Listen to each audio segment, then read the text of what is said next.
Shalom. I'd like to give all praises to Yahweh, Ba'ashem Yahweh Shai, and double honors to the apostles and elders of Great Millstone that taught us His word.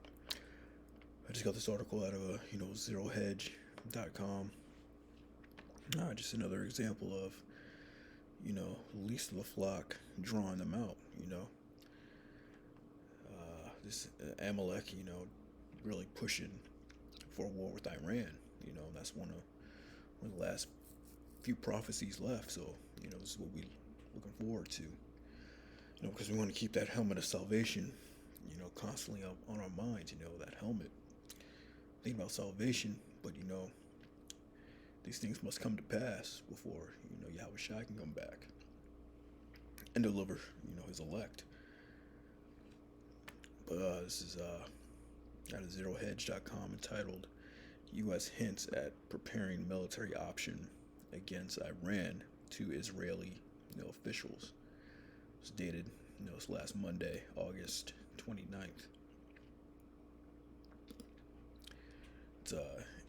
An Israeli official said that the U.S. hinted it was preparing a military option against Iran during a meeting between Israeli Defense Minister Benny Gantz and U.S. National Security Advisor Jake Sullivan on Friday, the Times of Israel reported. The Israeli official said that Gantz told Sullivan that Israel needs the U.S. to have a credible military option against Iran. The meeting came as Washington and Tehran were engaged in negotiation to revive the nuclear deal.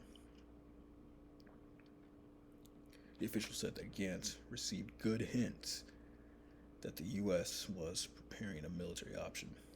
The official didn't offer details, but said the idea of a military option that Israel wants would be to get Iran to make more concessions in negotiations. If not, the U.S. could potentially take military action against the Islamic Republic alongside Israel. That's what we're looking for, man. For the U.S. to invade Iran, so that Israel, or so that Russia, can be a guard unto them, for that World War III. Gantz expressed his opposition to the nuclear deal in the meeting with Sullivan, and the Israelis are stepping up pressure on the Biden administration to abandon the talks. As part of the pressure campaign in the heels of Israel's Mossad spy agency, Dan Barnea is heading to Washington this week. Barnea is expected to brief members of the House and Senate Intelligence Committees on Israel's opposition to reviving the nuclear deal, known as the JCPOA. He will also meet with CIA Director William Burns and other Biden administration officials.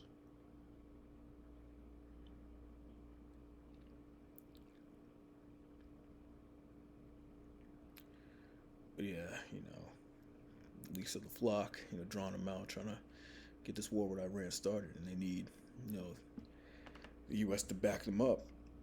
But this is what we look forward to, because ultimately we want to get up out of here. But first scriptures are 1 Thessalonians 5:6.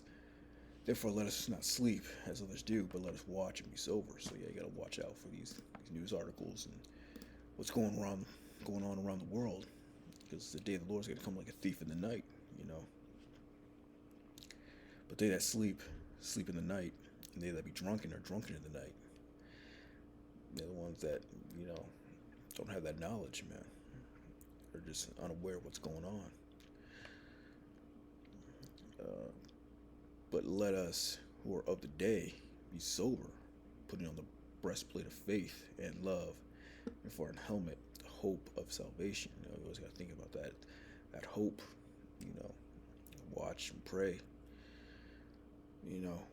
That hope, that's what it's about. The hope of salvation, to get up out of here, when these missiles drop.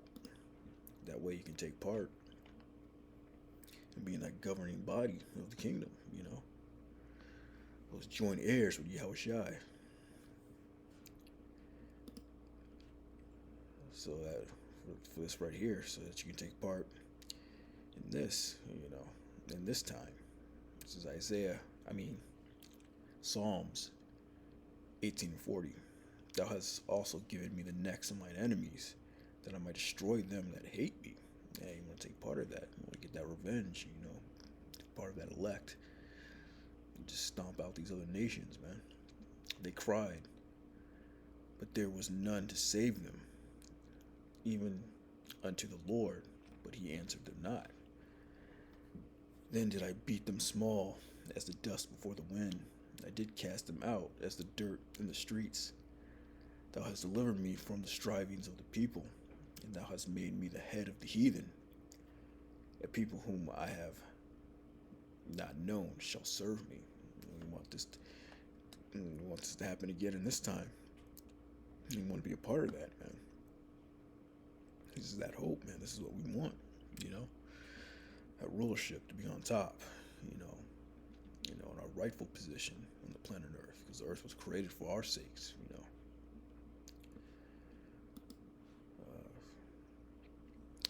Next scripture, Isaiah 64:4. For since the beginning of the world, men have not heard, nor perceived by the ear, neither have the eye seen the Most High beside thee, what he hath prepared for him that waiteth for him. It's part of that helmet of salvation, man. It says no men have heard or perceived by the ear, neither have the eye seen what the Most High has in store for his men, the ones that are prepared for him, or the ones that waited for him, So you can't compare the kingdom to any other kingdom that's ever existed, man. Just said that. No men have heard, no eye have seen. So whatever the Most High has in store for his men, it's not going to be anything like what we've ever seen before. And that's a beautiful thing, and that's something to have hope for. Something to look forward to, man. So yeah, we want this to continue. We want these Amalekites to continue to, draw this out, continue to push for this war between, U.S. and Iran. Because once that goes down, it's one of the last few prophecies, as we always say. Man. So we gotta watch as well as pray. But yeah, I just wanted to bring up this article, inching closer and closer, Scripture say the day of the Lord is closer than we have perceived, man. Closer than we have imagined, But with that, shalom.